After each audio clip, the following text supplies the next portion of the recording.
अपने घर के वातावरण को ठीक रखना बहुत जरूरी है। इसलिए लोग शनिवार वाले दिन घर के जाले साफ करने से लेकर अपने घर में जो पोछा लगवाते हैं उसमें भी थोड़ा नमक डाल लेते हैं, जिससे घर के अंदर साफ सफाई हो, स्वच्छता आए, बैक्टीरिया, विषाणु, कीटाणु ये सब दूर हो जाए, पवित्रता बने और लक्ष्मी माता का प्रवेश हो। यहाँ तक कि कबाड़ी को बेचा जाने वाला सामान भी लोग शनिवार वाले दिन दरिद्रता को बाहर करते हैं। तो आप जरूर ध्यान रखना, भगवान कृष्ण कहते हैं तप है ये जब आप अपनी पवित्रता का ख्याल रखते हैं, क्योंकि भगवान की और देवताओं की कृपा पाने के लिए, बड़ों का आशीर्वाद पाने के लिए जहाँ सेवा महत्वपूर्ण है वहीं पर पवित्रता भी महत्वपूर्ण है। तो इसे पकड़ना। ये जो आप सुन रहे हैं ना, ये मनोरंजन नहीं है भाई, ये वो कोर्स है जो आपकी जिंदगी में बहुत बहुत खुशियां लेकर आएगा। इसलिए इसे आप ध्यान से सुने भी और अपनाएं भी। और हर साधक को 3 चीजें जरूर करनी चाहिए। तो आगे चलते हैं। आगे उन्होंने कहा ब्रह्मचर्यम अहिंसा च, अपने संयम का पालन। वासनाओं में घिर जाए आदमी तो उसका कहीं अंत नहीं है, और संतुलन संयम बनाना शुरू करे तो ये बात निश्चित है कि उसकी जिंदगी में बहुत सारे सुख सुकून आने शुरू हो जाते हैं। प्रत्येक व्यक्ति को अपने अंदर तरह तरह की वासनाएं जो उसे दुनिया में भटकाती हैं, उन पर स्वयं ही नियंत्रण लगाना चाहिए। क्या देखें, क्या सुने, क्या पढ़ें, किस तरफ चलें, इसे अगर आप समझना चाहते हैं तो नेपोलियन की वो बात याद करना, जब वो पढ़ रहा था और उसकी माँ दूर शहर में रहने वाले अपने बच्चे को पत्र लिखती थी और ये कहती थी कि बेटा केवल तुम पढ़ रहे हो ऐसा नहीं है, तुम्हारा भविष्य बन रहा है ये, और तुम्हारा ही नहीं तुम्हारे कुल का भी भविष्य बन रहा है। इस समय दुनिया की रंगीनियां तुम्हें अपनी तरफ खींचेंगे। अगर तुम उन पर काबू पा गए तो दुनिया तुम्हारा सत्कार करने के लिए तैयार खड़ी है, और अगर तुम्हारा मन भटक गया तो जिंदगी भर दूसरों के आगे सिर झुका झुका कर बात करते रहना, ये दुनिया तुम्हारी नहीं हो पाएगी। ये बात सबके लिए है कि हर आदमी को हर जगह बहुत तरह के आकर्षण होते हैं। उन आकर्षणों के पार अगर आप जा पाते हैं, अपने आप को संभाल पाते हैं, तो ये बात अद्भुत है। फिर आप जिंदगी भर के लिए आकर्षण का केंद्र बन जाते हैं। नहीं तो दुनिया इग्नोर करेगी आपको, क्योंकि आपने अपनी सफलता को इग्नोर किया, और अपनी सफलता को इग्नोर करने के साथ साथ आप बेकार की चीजों में उलझ गए। प्रत्येक व्यक्ति की जिंदगी को कीमती बनाने में संयम का बहुत बड़ा महत्व है। चीजें तो आकर्षण वाली सामने आएंगी, आप कितना अपने आप को संभाल पाते हैं। कबीर का एक भजन है जिसमें उन्होंने एक बड़ा अजीब तरह का शब्द प्रयोग किया कि ये दुनिया के जितने भी आकर्षण है ये सब माया है, और जितने भी आकर्षण है उनको उन्होंने ठगनी शब्द से संबोधित किया कि ठगनी क्या नैना झमकावे, तेरे हाथ कबीरा ना आवे। बड़ा अजीब तरह का शब्द प्रयोग किया उन्होंने। और इसका मतलब यह है कि जब भी आपको कोई भटकाने वाली चीज आपके सामने हो तो कबीर के भजन की ये 2 पंक्तियां अपने मन मन में जरूर बोल लेना कि ठगनी क्या नैना झमकावे, तेरे हाथ कबीर ना आवे। मैं तेरे चक्कर में नहीं आने वाला।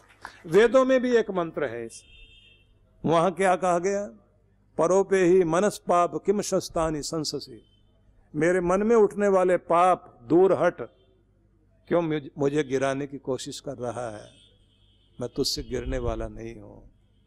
गृहेषु गोषु में मन, मेरा मन अपनी दुनिया अपना घर निर्माण करने में है, मेरा मन सफलता की ऊंचाइयों को छूने के लिए है, इसलिए मैं भटकने वाला नहीं हूं।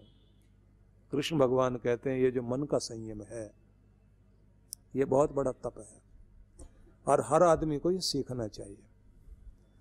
जब आप इसको सीखते हैं इसका अपना आनंद है। इसलिए एक प्रयोग और होता है कि आप जहां बैठे हैं थोड़ा थोड़ा अपने आप को चेक करके देख लिया करें।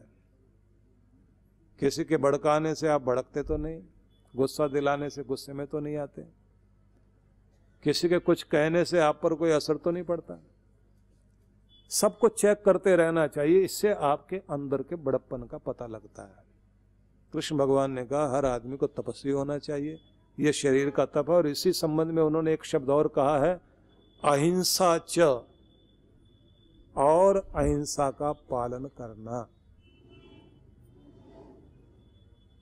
मुझे ध्यान आता है उंगलीमाल डाकू था ना,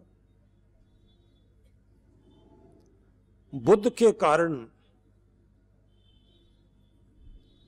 उस व्यक्ति ने अपनी जिंदगी बदल ली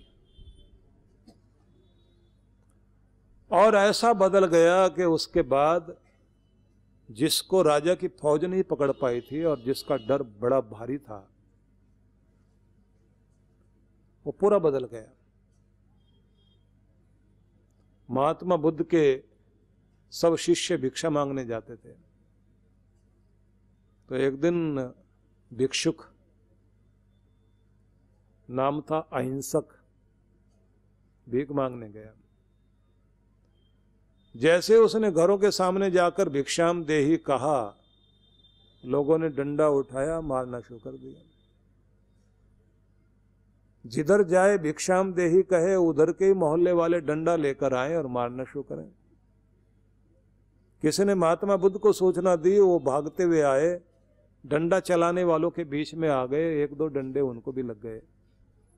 सब लोगों को उन्होंने कहा क्यों मार रहे हो? बोले आप जानते नहीं, ये उंगलीमाल डाकू है। बुद्ध बोले था, है नहीं। अगर होता तो तुम तो इसके नाम से, तुम ही तो क्या राजा तक थर्राता था, तुम्हारा गांव खाली हो जाता अगर ये पता लग जाता इस गांव में उंगलीमाल आ गया। जो ये था उसको भूल जाओ, जो आज ये है तुम्हारे डंडे सहने के बाद भी सिर झुका के खड़ा है, इसको आदर देना सीख जाओ। क्योंकि आज इसका शरीर तो उंगलीमाल वाला है, लेकिन इसकी आत्मा बदल गई है, और जिसकी आत्मा बदल जाए उसका सत्कार किया जाता है। क्योंकि हिंसक अहिंसक हो गया, बड़ी भारी तपस्या होती है। किसी भी जिंदगी में वो क्षण आ जाए, अपनों के भी ताने सह जाए, परायों के भी, अपना लक्ष्य फिर भी पूरा करता चला जाए और कभी कठोर ना बने। ऐसी जो अहिंसा जीवन में आ जाती है, ये साधारण चीज नहीं है। भगवान महावीर स्वामी ने अहिंसा को परम धर्म कहा है। हम लोग अपने वाणी से, व्यवहार से, सब जगह से किसी न किसी रूप से हिंसा कर रहे होते हैं, लेकिन जब आप ये दुख देने का रास्ता छोड़ देते हैं, आपकी जिंदगी में बहुत बड़ी चीजें घटित होती हैं। ध्यान रख लीजिए, वाणी के द्वारा चोट पहुंचाई जाए या कर्म के द्वारा, ये एक तरह से दूसरे को चोट देते हुए हम लोग उसकी आत्मा पर और दिल पर भी प्रभाव छोड़ते हैं। और हमारे द्वारा किया गया कोई भी कर्म वो हमारे सामने आता जरूर है। इसलिए इतना तो जरूर सोच लें। बहुत आसान है किसी को रुला देना, किसी के चेहरे पर मुस्कुराहट ला सकते हो, इससे बड़ा गुण कोई नहीं है। लेकिन आंसुओं का हिसाब भगवान के दरबार में जरूर होता है। अगर आपने किसी को रुलाया है तो किस्मत में आंसू तो आपके भी लिखे गए। कोई भी आपके मातहत है, रुलाने की चेष्टा मत करो। घरों के अंदर ये बात बहुत चलती है, किसी की बहू रुला रही है और किसी की सास, किसी का ससुर। जिसका दांव चल जाए वो अपना काम करता ही है। और जब ये चीजें खड़ी होती हैं, मैं तो एक बात कहा करता हूं कि आपके घर में आपकी बहू, अगर आज आपका राज चल रहा है और आपकी बहू का राज नहीं चल रहा है तो एक न एक दिन तो बहू का भी राज आएगा। तो अपने बेटे का साथ देने के लिए बहू के खिलाफ मत हो जाओ, बल्कि बहू का साथ देते देते अगर बेटे के भी खिलाफ जाना पड़े तो आप बहू को अपना बना लीजिए, तो बेटा तो आपका पहले से ही आपका है। तो भविष्य तो सुधर जाएगा ना, बुढ़ापा तो ठीक हो जाएगा, नहीं तो गिन गिन के बदला लेगी। कृष्ण भगवान ने अगला जो संदेश दिया वो बड़ा अद्भुत है। उसमें उन्होंने मौन को भी महत्व दिया कि हर एक व्यक्ति को मौन भी रखना चाहिए। देखिए, कहीं ना कहीं चुप लगा जाए, बहुत अच्छी बात है। अगर आपसे हो सके ना, थोड़ी देर के लिए, आधा घंटा के लिए ही सही, जब तक आप अपना ध्यान पाठ पूजा कुछ करते हैं, तो अपना मौन रखने का भी नियम बना लीजिए। और मौन रखने का मतलब ये नहीं कि जब उसके बाद मौन खोले तो सारी कसर पूरी कर दें। उसका मतलब ये होना चाहिए कि आप सारा दिन में नपा तुला ही बोलेंगे, फालतू नहीं। आपके ग्रंथों में एक मौन तप की बड़ी महिमा कही गई कि हर एक आदमी को अपनी शक्ति और अपने अंतःकरण को मजबूत बनाए रखने के लिए मौन जरूर रखना चाहिए। हम लोग बैठे हुए थे, छोटे थे उस समय, तो कुछ महात्मा लोग आपस में चर्चा कर रहे थे। बोले, जब गौरक्षा आंदोलन चल रहा था तो उस समय घटना घटी। तो वो बता रहे थे कि एक मौनी बाबा थे और वो जो है वहाँ जेल में गौरक्षा आंदोलन में गए। उन्होंने वहाँ लोगों को कह रखा था, स्लेट पर लिख कर देते थे कि भाई मैंने मौन रखा हुआ है और मैं फलाहारी हूँ, फल का आहार करता हूँ, तो आप लोग मेरा ध्यान रखना। तो उनके आसपास बहुत सारे फल ला करके लोग रख दिया करते थे। बाबा जी के सामने फल रखे होते थे और वहाँ जितने भी सत्याग्रही इकट्ठे थे, तो बड़ी बड़ी बैरकों में लोगों को सबको इकट्ठा किया हुआ था जेलों में, और कोई भी किसी के पास जाके मिल लेता था।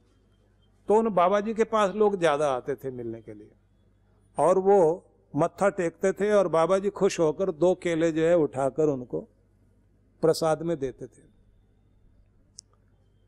एक दिन सब लोग तो उधर लगे हुए थे और बाबा जी अपना अकेले बैठे हुए थे, तो एक हरियाणा के चौधरी, वो भी गौरक्षा में गए हुए थे, उनको केले कुछ ज़्यादा पसंद आ रहे थे।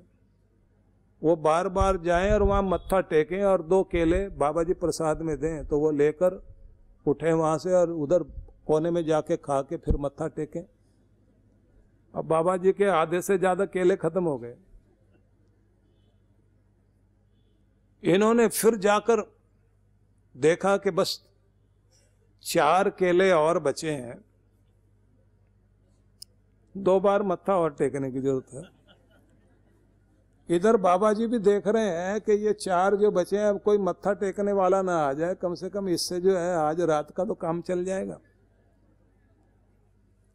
इधर ये आदमी आया और आते ही बाबा जी ने तो वो केले जो है अपनी पीठ के पीछे रख लिए, आंखें बंद करके बैठ गए और हाथ में स्लेट लेकर उस पर लिखने लग रहे थे, क्योंकि बोल नहीं सकते थे तो स्लेट पे लिखते थे जो भी संदेश देना होता था। अब हम दर्शन देना बंद कर चुके हैं, इसलिए कोई भी भला आदमी इधर की तरफ आकर जबरदस्ती दर्शन लाभ लेने की चेष्टा न करे। अब इतना ये लिख ही रहे थे, इतनी देर में इसने मत्था टेक दिया। 4 केलों में से 2 उसने पीछे जाकर के उठा लिए ईमानदारी से, और उसके बाद वो जाकर उधर की तरफ फिर केले वेले खा के फिर झांकने लगा कि 2 और बचे हुए हैं। अब जैसे उसने ये देखा कि और तो कोई है नहीं यहां, इधर बाबा जी ने भी समझ लिया कि ये दुष्ट प्रकृति का व्यक्ति है, ये बाकी केले भी लेके जाएगा। उन्होंने अपनी जल्दी जल्दी कपड़े से स्लेट साफ की, उस पर लिखा मोटा मोटा, ये व्यक्ति दुष्ट प्रकृति का लग रहा है, इसकी दृष्टि हमारे केलों पर है, कोई भाई आए और इससे हमको बचाए। अब ये करके उन्होंने केलों के ऊपर तो कपड़ा डाला और उसके बाद स्लेट लेके लोगों को दिखाते हुए बाबा जी लोगों के बीच में गए। अब उनका लिखा हुआ भी थोड़ा जल्दी जल्दी का था, तो लोग पढ़े, ये व्यक्ति दुष्ट प्रकृति का दिखाई दे रहा है, ऐसे लोग पढ़े। अभी पूरा पढ़ भी नहीं पाए, इतनी देर में उसने मत्था टेका और वो 2 केले भी उठा लिए। उठाकर जैसे उसने मुंह में डालना शुरू किया, बाबा जी जोर से बोले, खा गया खा गया खा गया।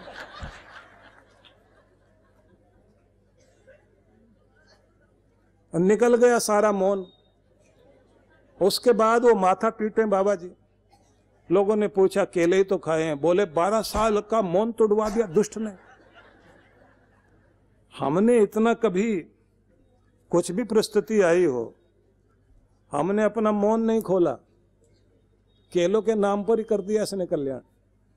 परिस्थितियां आपकी तपस्या को, आपके मन की स्थितियों को झकझोरने की कोशिश करती हैं, लेकिन जब किसी भी स्थिति में हानि लाभ को भूलकर भी आप अपने को संभाले रखते हैं, यहाँ से पता लगता है कि आपकी तपस्या चल रही है और आपकी आत्मा बलवान बन रही है।